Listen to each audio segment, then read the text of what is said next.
sahabat baik, selamat datang di Ruang Kebaikan. Bersama saya host episode pertama kali ini, Egy Mahabi. Nah sahabat baik, apa sih Ruang Kebaikan? Buat yang belum tahu, Ruang Kebaikan adalah ruang di mana kita bercerita tentang kehidupan, tentang perjalanan, dan tentunya tentang ilmu yang bermanfaat. Di sini nanti kita akan menghadirkan narasumber-narasumber yang tentunya luar biasa menginspirasi sahabat baik semua. Jadi jangan lupa ya, yang belum subscribe langsung aja subscribe YouTube channel berbuatbaik.id.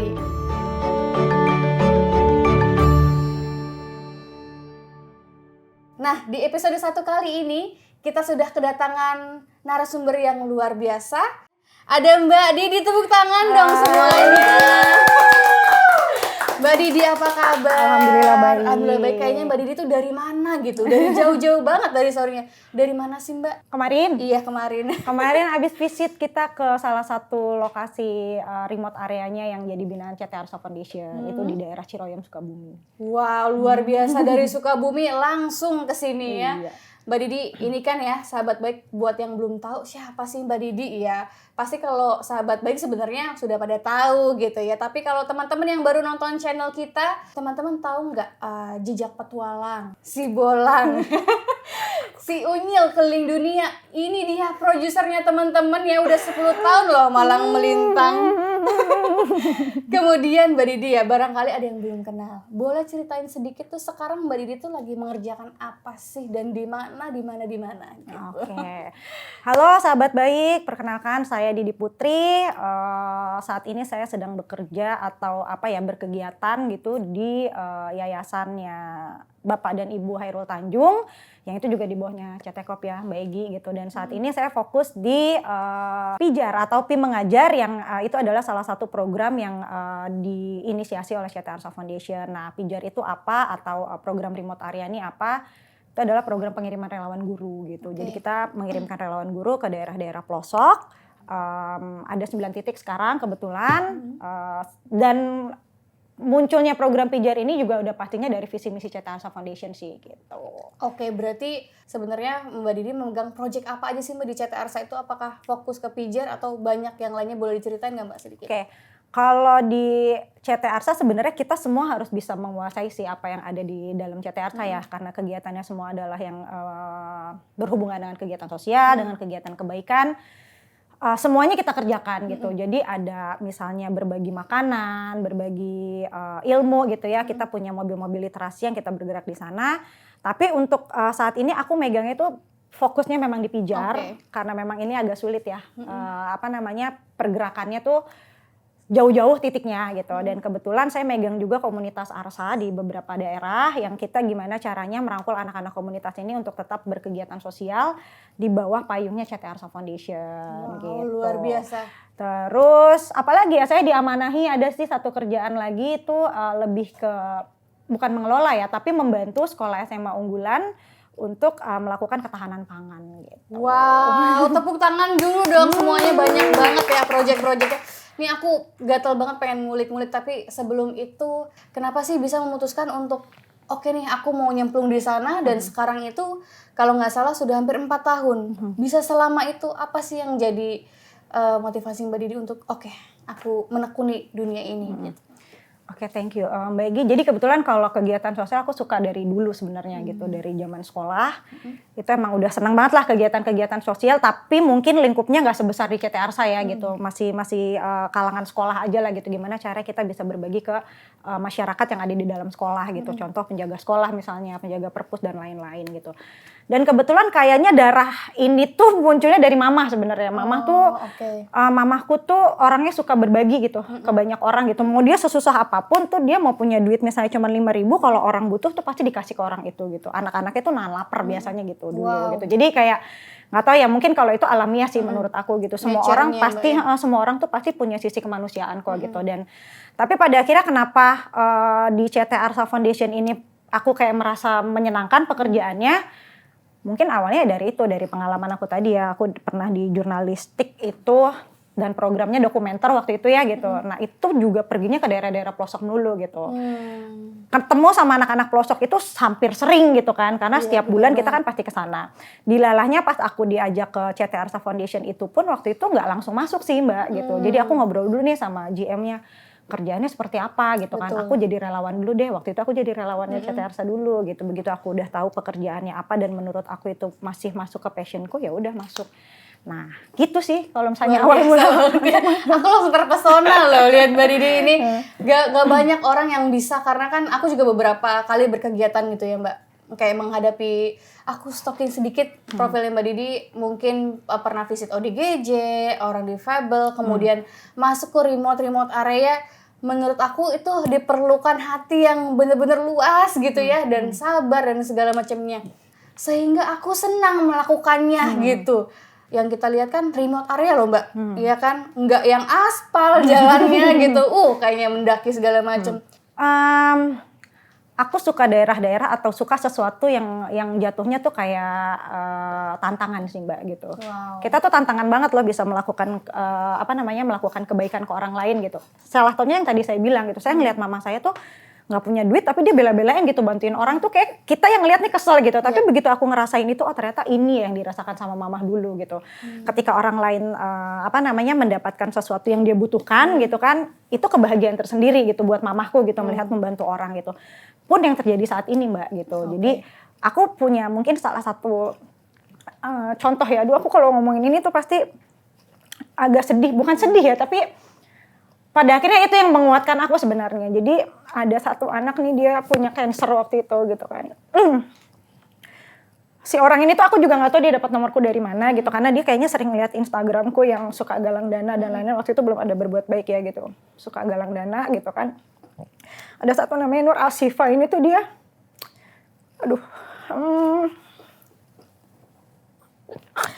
anak kecil, kehidupannya juga nggak terlalu layak gitu ya. Rumahnya juga hancur banget gitu. Jadi waktu itu kita cuma datang visit, kita bantuin dia. Jadi aku waktu itu galang tuh pribadi Mbak gitu, ada yang mau bantuin Nur Asifa nggak gitu kan, untuk dia ke rumah sakit dan lain-lain gitu. Pada akhirnya kita membantu si anak ini sampai dia bolak-balik ke rumah sakit. Jadi yang aku bikin ingat sampai sekarang itu, pengobatan dia itu kita dampingin terus nih Mbak. Pengobatan dia kita dampingin, setiap ke rumah sakit kita dampingin gitu. Dia butuh susu kita dampingin gitu kan. Sampai pada akhirnya itu juga menyentuh mungkin perasaannya Ibu Anita ya. Waktu itu Ibu Anita juga membantu Siti Nur Asifa ini gitu. Karena waktu itu aku sempat bilang juga gitu ke Ibu, Bu ada anak ini, Bu mau bantu nggak gitu. Dan itulah Mbak kekuatan-kekuatan ketika kita mau membantu orang gitu. Pada akhirnya yang tadinya aku menggalang sendiri ke orang-orang, tapi pada akhirnya orang datang sendiri gitu ngasih ke aku gitu kan. Udah sampai hampir setahun lebih lah aku nemenin si Nur Asifa ini datang. Nggak tahu kenapa setiap kali dia minta tuh, jadi waktu itu si relawannya pernah nelfon, Mbak Didi Nur Asifa besok ulang tahun gini dia pengennya ini katanya. Itu aku galang dana lagi gitu kan, aku pengen kayak mewujudkan si anak ini tuh pengen apa sih gitu kan. Jadi di hari itu tuh aku beliin dia pengen banget pakai baju peri katanya. Jadi aku beliin baju peri itu waktu itu kan, aku ke rumah sakit. Dan dia waktu itu memang lagi dirawat di situ udah. Pokoknya aku dapat informasi Mbak Didi Nur Asifa begini. Udah akhirnya aku ke rumah sakit lah waktu itu. Begitu kita datang itu kayak udah unfall banget Mbak gitu. Jadi pas aku datang tuh kayak aku ngobrol, dia tuh masih kayak respon gitu kan. Ada respon walaupun tangannya cuma gerak-gerak gitu kan. Begitu aku turun sebentar, aku ditelepon balik, si Nur Asifa tuh udah nggak bernyawa gitu. Padahal pas aku naik itu aku lagi bawa bajunya dia. Aku sebelum aku turun tuh aku sempat pakein baju perinya itu ke dia gitu kan. Nggak lama kemudian tuh anak itu meninggal gitu. Jadi aku kayak ngerasa beruntung kita bukan bilang kita beruntung melihat orang lain sulit ya gitu, enggak, tapi maksudnya kita beruntung bisa mendampingi anak ini gitu, bisa berbuat ke anak ini gitu kan, sampai akhirnya keluarganya juga ya pasrah gitu, yang tadinya dia ngurusin bertahun-tahun sampai pada akhirnya si Nur Asifa ini meninggal gitu. Dan yang bikin aku ingat sampai sekarang tuh itu setiap kali dia minta apa-apa tuh pasti keturutan gitu loh Mbak. Cuman yang memang kemarin dia minta sepatu peri lah, baju peri, bener-bener kita pakein di rumah sakit doang, habis itu dia meninggal gitu. Jadi kayak dia memang pingin punya sesuatu yang dia impikan dan akhirnya itu terwujud, akhirnya dia meninggalkan gitu. Itu sih Mbak. Dan itu yang membuat aku sampai sekarang harus lebih harus lebih bisa lagi membantu orang walaupun my cuma God. sekecil apapun kita bantuin orang. Kalau misalnya kita bantuin orang tanpa uang nggak masalah Mbak, yang penting kita bantuin apa yang lu butuhkan, kita bantu Kita gitu. coba gitu. Mau tenaga kek, mau sesuatu yang mungkin harganya nggak seberapa, tapi kalau dia butuh ya udah kita bantu. Wah, luar biasa banget karena ada banyak Nur Asifah di luar Betul. sana Mbak ya. Betul. Aduh, sobat baik ini segmen 1 tapi udah rasanya luar biasa banget ya. Belajar tadi dari Mbak Didi, berbagi bukan cuma soal materi gitu. Ada banyak hal yang bisa kita bagi, dan kebahagiaannya Mbak Didi tadi bukan karena memiliki sesuatu bahkan, tapi karena memberi. Luar biasa. Kita lanjut di segmen kedua. Apa sih perjalanan selama 4 tahun ini yang paling memorable tuh di bagian mana gitu? Ini masuk nih. Iya, kalau project kebaikan tuh semuanya pasti terkesan sih, Mbak Egy gitu. Jadi nggak ada, kalau menurutku ya nggak ada satupun mungkin yang aku lupa gitu atas kegiatan-kegiatan yang kita bikin gitu ya di CT Arsa Foundation gitu.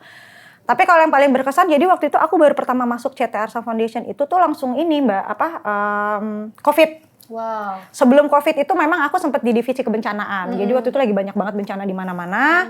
Nah, nggak lama kemudian COVID yang orang-orang pada dirumahin gitu Iya, ya. waktu Kita itu dikerjain, sering banget. kita dikerjain, kita bekerja gitu maksudnya. Wow, Benar-benar. orang-orang Jadi lagi pada takut. betul. Parno. Semua orang pada WFH, kita semua di kantor itu ngurusin puluhan ribu malah ya, puluhan ribu APD yang kita harus distribusikan ke daerah pelosok, ke seluruh Indonesia termasuk daerah-daerah remote area gitu. Kalau keingat yang lainnya banyak ya, karena kegiatan-kegiatan kemanusiaan di CT Arsa Foundation itu nggak cuma satu gitu, yaitu salah satunya pendampingan pendampingan anak-anak disabilitas, pendampingan anak-anak cancer itu juga kita lakukan. Tapi itu sifatnya personality sih. Jadi kalau ada anak-anak CT Arsa yang memang pengen mendampingi anak itu, ya dampingi gitu, boleh gitu. Itu nggak ada yang proyek khusus gitu kalau itu, ya itu atas dasar hati aja sih gitu. Selebihnya pijar sih yang sekarang lagi aku benar-benar aku garap nih. Tepuk tangan dong semuanya ya, luar biasa. Emang jiwa kerelawanan tuh susah banget Mbak. Tapi aku salah fokus nih sama yang dipakai Mbak Didi nih. Ini kamera lihat ya. Apakah ini katanya Mbak Didi tuh terkenal banget di kantor atau tiap hari udah di Jakarta pun tetap pakai kain gitu. Iya. Boleh diceritain nggak Mbak? Ya itu masalah kecintaan sih ya. Jadi mungkin sebelum aku cerita tentang kain ini, aku tuh emang cinta banget sama NTT dari dulu sebenarnya. Dari tahun 2008 nggak tahu kenapa tuh bisa langsung sejatuh cinta itulah sama NTT. Terutama ada satu titik namanya Fatum Nasi. Nah ini adalah kain, ini kain pertamaku nih dari Fatum Nasi tahun 2000. Fatum Nasi itu daerah? Desa. Oh desa. Desa Fatum Nasi itu ada di daerah tertingginya Kupang lah, di Soe, masih naik lagi ke atas. Kalau teman-teman atau sahabat baik tahu Gunung Mutis, nah Fatum Nasi itu ada di Gunung Mutis. Jadi perjalanan itu tuh selain aku mendapatkan kain ini pertama kali selama hidupku bekerja gitu ya. Baru pertama kali dapat kain ini dari kepala suku waktu itu di sana. Karena merinding loh langsung dikasih kepala suku ya. Karena waktu itu memang desa itu tuh sangat terpencil banget Mbak gitu. Sangat terpencil sekali, dan waktu itu nggak tahu kenapa aku tuh ini sih sebenarnya ceritanya lebih ke personal ya. Iya, nggak apa-apa. Biar jadi waktu sahabat itu kita lagi putus cinta, ya kan, 8 tahun pacaran, putus, akhirnya aku pergilah ke pelosok. Nah ke daerah itu Fatum Nasi itu, dan aku membuka perpustakaan di sana di gereja, dan aku nginep di sana selama 1 minggu. Aku nginep di rumah bapak kepala desa. Sampai akhirnya aku kembali ke Jakarta dan aku dikasih kain ini gitu. Bagus banget loh. Setiap kali aku ke daerah manapun pasti aku selalu beli kain gitu. Oke, untuk kenang-kenangan ya. Betul. Simbol Mbak Didi pernah kesana. Pantesan diminta nggak boleh tadi sahabat baik ya. Karena itu simbol perjalanan Mbak Didi. Kalau aku sebelum tanya-tanya tentang programnya lagi, kemana aja Mbak? 4 tahun ini udah kemana aja? Kalau di CT Arsa Foundation kan karena memang sudah ada tempatnya ya, maksudnya sudah ada wilayah-wilayahnya gitu ya. Paling banyak memang di NTT. Paling gitu. banyak di NTT. Dan itulah jalinan jodoh sih Mbak, kalau menurutku yang aku dari tahun 2008 tuh cinta banget sama NTT. Ketika aku bekerja di Trans 7 ya waktu itu lebih banyak jalannya ke NTT, sampai pada akhirnya aku CT Arsa Foundation ke NTT lagi. Jangan-jangan jodohnya orang sana, bukan kan Mbak? Tadi Mbak Didi putus cinta healingnya ke pelosok, mungkin boleh dicoba ya. Sampai sekarang katanya punya anak, dan bener nggak kalau kata teman-teman ya Mbak, anaknya nama-namanya tuh unik-unik, terinspirasi juga dari NTT. Bener kan Mbak? Ini pasti ini ada yang ngasih tahu ya. Iya. Iya, jadi aku kebetulan punya 2 anak laki-laki.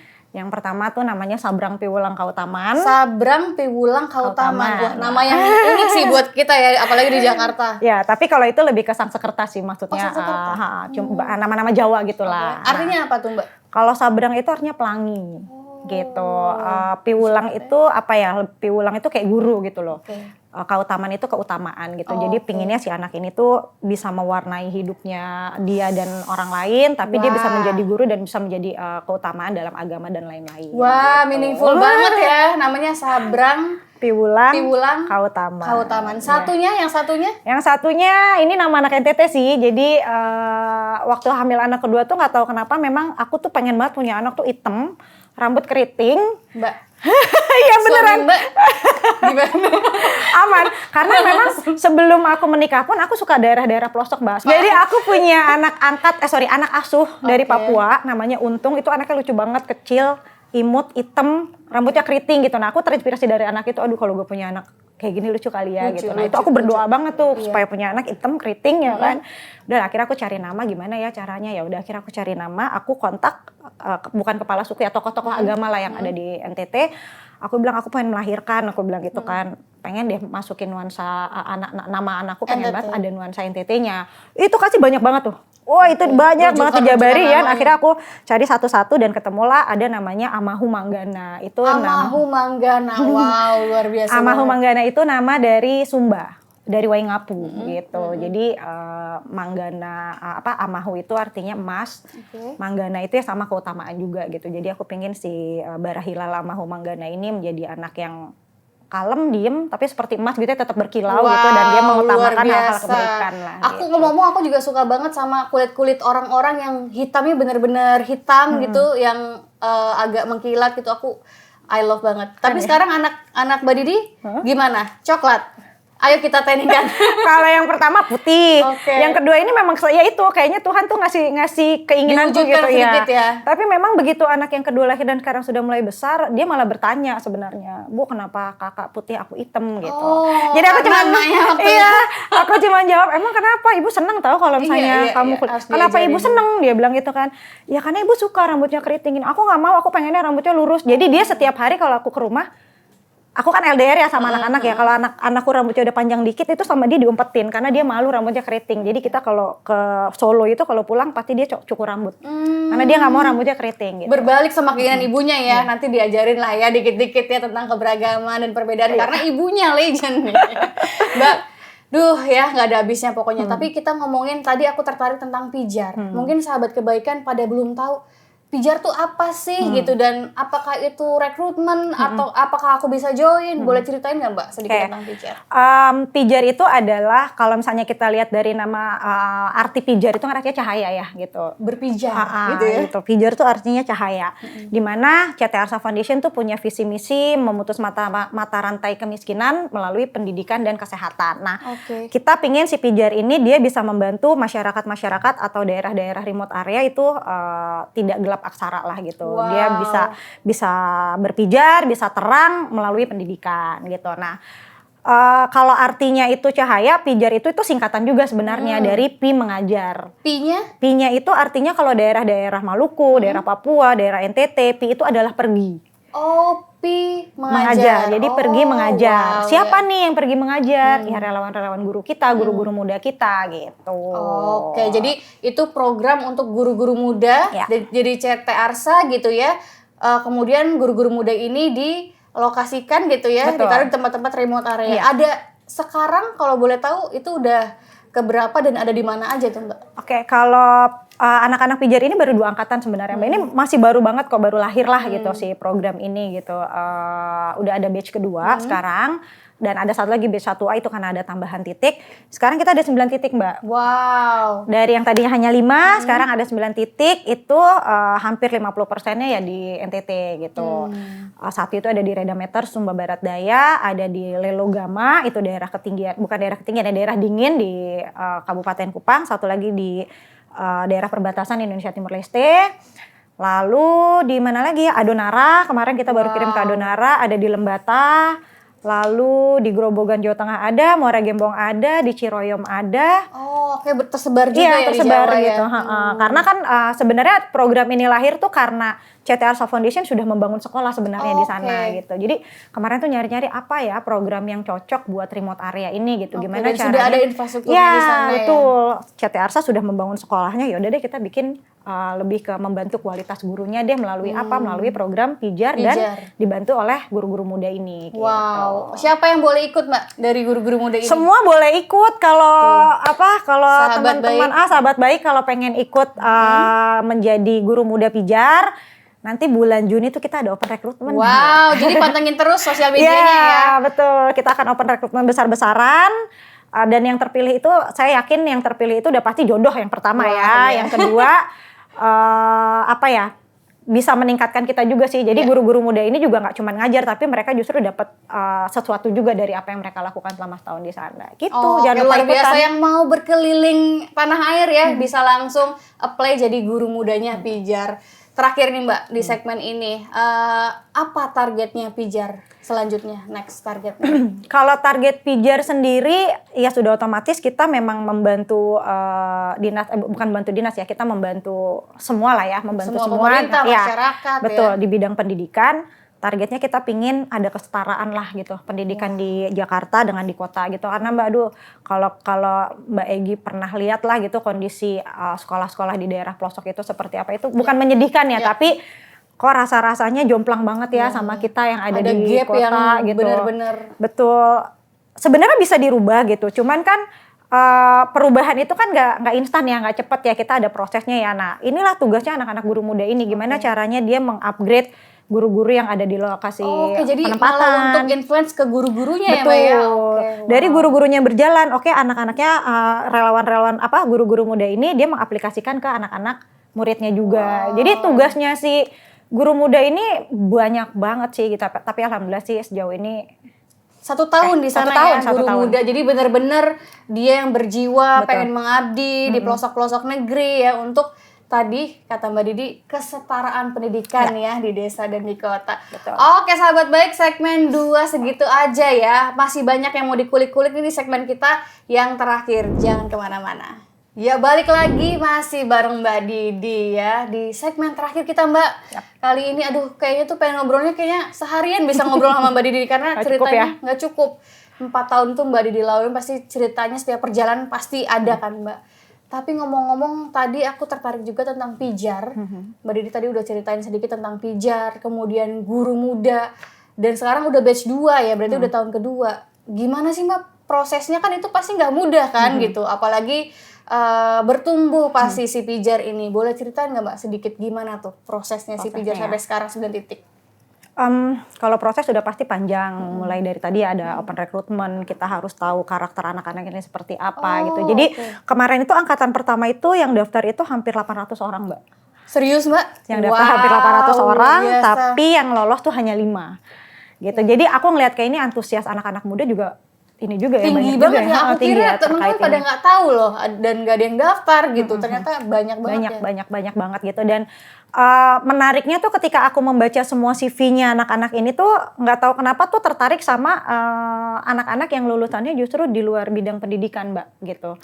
Karena gini, Pijar ini kan memang lahir untuk membantu kualitas guru gitu ya di sana, membantu anak-anak di sana gitu. Tapi setelah aku riset, jadi sebelum aku ngirim guru ini kan pasti kita ada riset dulu. Iya betul. Oke, wilayah ini yang dibutuhin apa, daerah ini karakternya seperti apa, masyarakatnya bagaimana, dan aku harus mencocokkan itu gitu dari masing-masing sama relawan. profilnya Betul. Ya.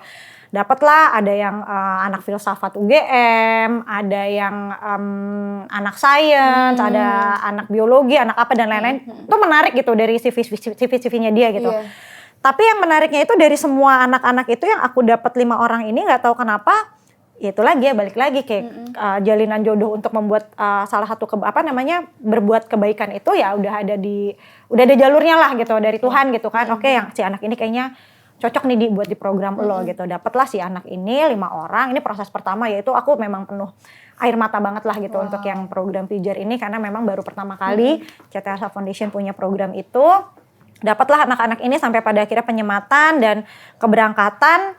Itu normal tuh Mbak, mulai Iya. dari itu normal, biasa gitu ya perangkatan. Cuman di beberapa bulan pertama itu udah pastilah ada sesuatu yang menurut mereka, menurut kita dan menurut anak-anak yang kita taruh di sana tuh pasti punya apa ya, punya cerita lah ya gitu. Mereka kita taruh di tempatnya selama 1 tahun di sana tuh gue deg-degan. Iya ya, apalagi Gue yang takut. biasanya di Jakarta gitu Yang aku ya. takutin tuh, ya Allah ini program baru pertama kali gitu kan, gue naruh anak orang selama 1 tahun di sana, lokasinya juga nggak yang biasa aja gitu kan, apalagi ada yang di salah satu di desa perbatasan itu paling ekstrim banget tempatnya Wow. gitu. Pas mereka berangkat itu kayak, aduh bisa nggak ya anak-anak ini Dari di sana gitu kesehatan kan? gitu ya, Mbak, Iya ya? betul, kesehatannya gimana, makannya gimana dan lain-lain. Tapi untungnya dari sebelum mereka berangkat pun mereka udah kita kasih pembekalan gitu kan. Pembekalannya banyak, dari soft skillnya ada, hard skillnya ada gitu. Jadi insya Allah mereka bisa survive lah di sana gitu. Seiring berjalannya waktu kita sering kontak-kontakan, kita tanya kondisinya dia bagaimana gitu ya, dia ngapain aja di sana, sampai pada akhirnya kita punya target nih Mbak. Oke, anak-anak pijar ini di bulan pertama dia assessment, di bulan kedua dia melakukan apa, bulan ketiga melakukan apa. Jadi ada satu Itu target. udah tersusun ya Pak ya? Jadi ada satu target. Aku ngerasa nih di bulan keempat anak ini baru nih bisa melakukan ini gitu kan. Tapi dilalahnya aku kayak dapat bonus gitu Mbak. Jadi Gimana anak-anak itu sebelum bulan keempat mereka sudah menyelesaikan yang aku pikir itu baru bisa selesai itu 4 bulan di sana gitu. Karena Mbak Didi kan, wah ini anak baru nyemplung di remote area, pasti Mbak Didi ngukur kan Iya, gitu betul, ya. betul. Ternyata tapi di luar ekspektasi Mbak Didi. Betul, sangat. Semua anak-anak sangat apa ya, di luar ekspektasi lah gitu. Karena ya itu tadi, aku mencocokkan dari desa ini dengan anak ini cocok atau enggak, desa ini sama anak ini cocok atau enggak gitu kan. Sampai ada satu relawan waktu itu pernah ngontak aku, Mbak Didi, aku yang ngelamar di yang ngelamar di Pijar tuh cowoknya cuma aku doang ya. Ini ngomong gitu. Kenapa tuh? Jadi dia, karena waktu itu angkatan pertama tuh cowoknya cuma 1. Oh, jadi emang Ceweknya saya kira Mbak, saya tuh mau nanya Mbak Didi, Mbak, ini ada ceweknya enggak? Tapi ternyata Cewek wah, semua justru. luar biasa cewek-cewek Indonesia. Iya, Tangguh jadi sekali ya. dan itu keren sih, maksudnya anak-anak itu keren banget. sekali. Dan si satu anak cowok ini aku mikir kayak, aku cuman bilang lu GR banget, cowok cuman 1 gitu, banyak Padahal sebenarnya iya. daftar ya, tapi banyak. dia yang lulus Terpilih, gitu, dia yang oke. terpilih dan alhamdulillah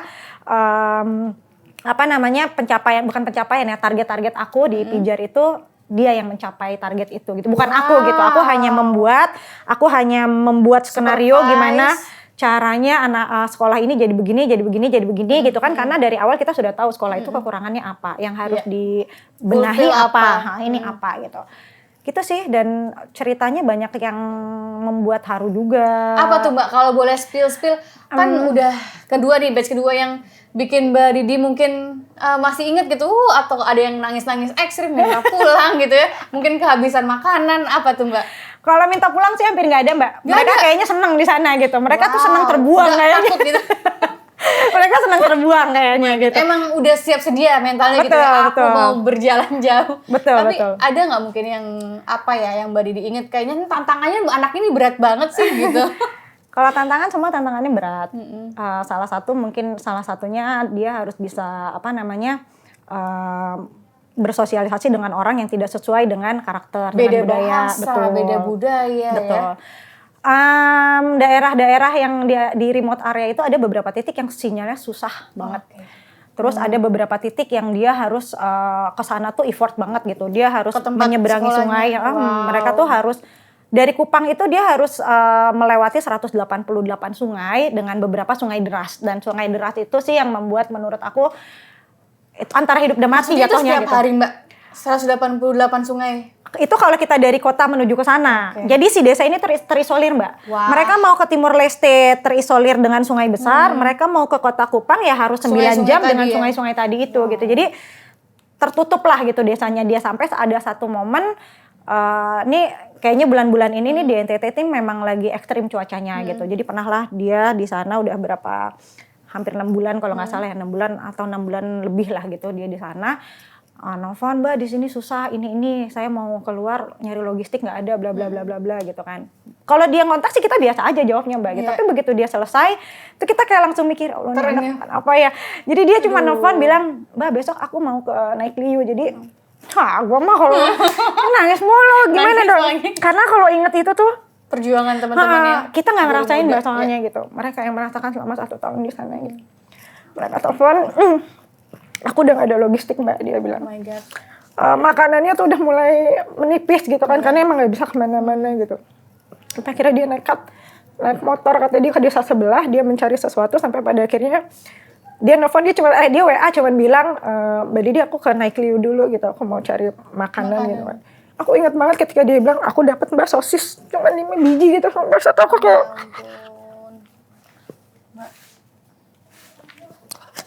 luar biasa apa ya? banget ya perjuangan guru-guru muda kita ya, Mbak.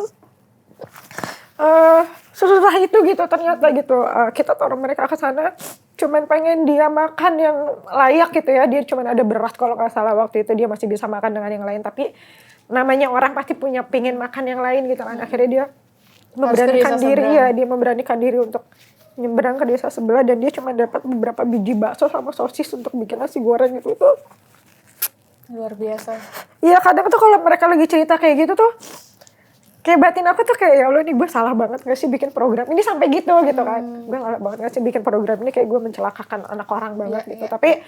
Tapi untungnya ketika kita ngobrol biasa-biasa lagi gitu, aku gak pernah menunjukkan kalau aku sedih gitu ya mendengar cerita mereka gitu. Tapi setelah aku pikir-pikir, oke, berarti ini pembentukan diri mereka juga nih, gimana caranya mereka bisa kita taruh di sana, dan akhirnya kita saling percaya gitu. Lu percaya sama gue ketika gue menempatkan lu di sana, dan gue percaya sama lu bisa melakukan itu di sana gitu. Satu itu. Kedua, ada lagi satu nih anak NTT juga, emang apa ya, Pijar itu ternyata membentuk aku juga sih sebenarnya gitu, dari apa yang kita cuma cuap-cuap gitu, tapi si relawan kita atau guru muda kita ini bisa membantu itu gitu. Jadi satu nih yang dari Lelogama ini yang aku khawatirkan sebenarnya Mbak. Jadi relawan ini tuh anaknya tuh kecil banget gitu. Aku jadi kayak perempuan, aku kayak mikir, aduh gue bisa nggak, anak ini kuat nggak ya gue taruh di sini gitu kan.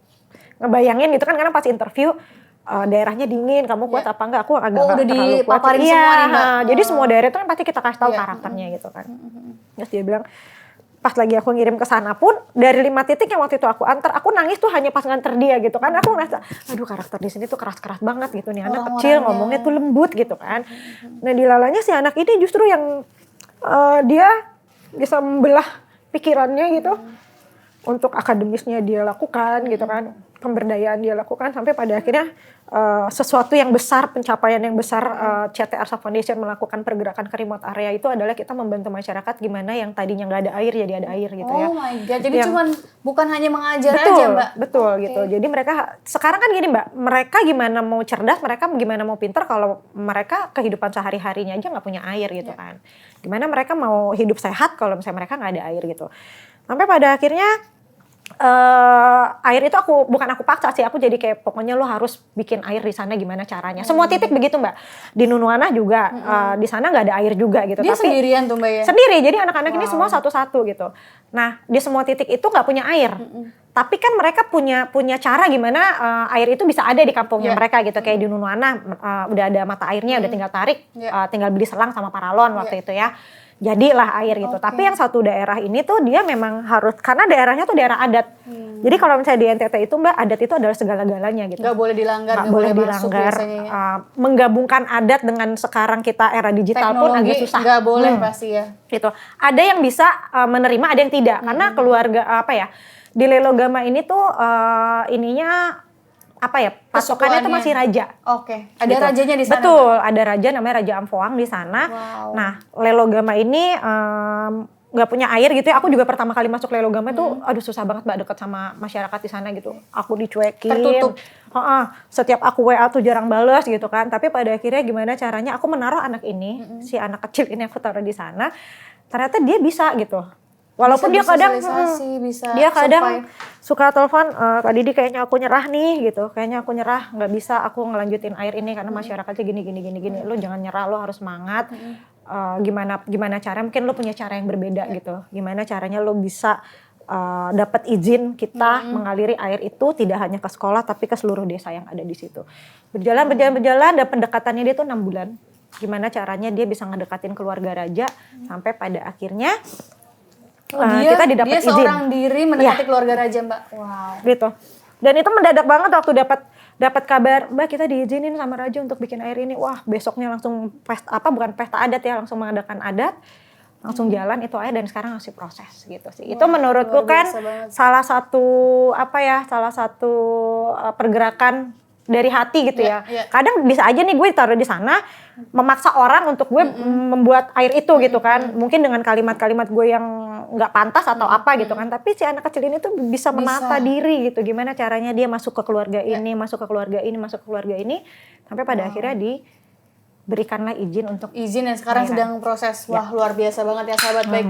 Jadi bukan dari guru muda aja yang sharingnya Mbak ya tentang yang sudah misalnya biar pendidikan setara gitu ya ke guru-gurunya, tapi tadi Mbak Didi bilang bahwa guru-guru muda ini dan Mbak Didi juga berproses gitu ya, ada pembentukan karakter di sana, kita belajar banyak di sana. Betul. Satu dong Mbak, mungkin guru-guru mudanya Mbak Didi nih melihat gitu ya, boleh dong sepatah dua patah statement ya, mungkin udah lama nggak ketemu gitu untuk guru-guru muda yang Mbak Didi, apa yang mau Mbak Didi sampaikan gitu. Nggak ada yang mau gue sampein nih kita.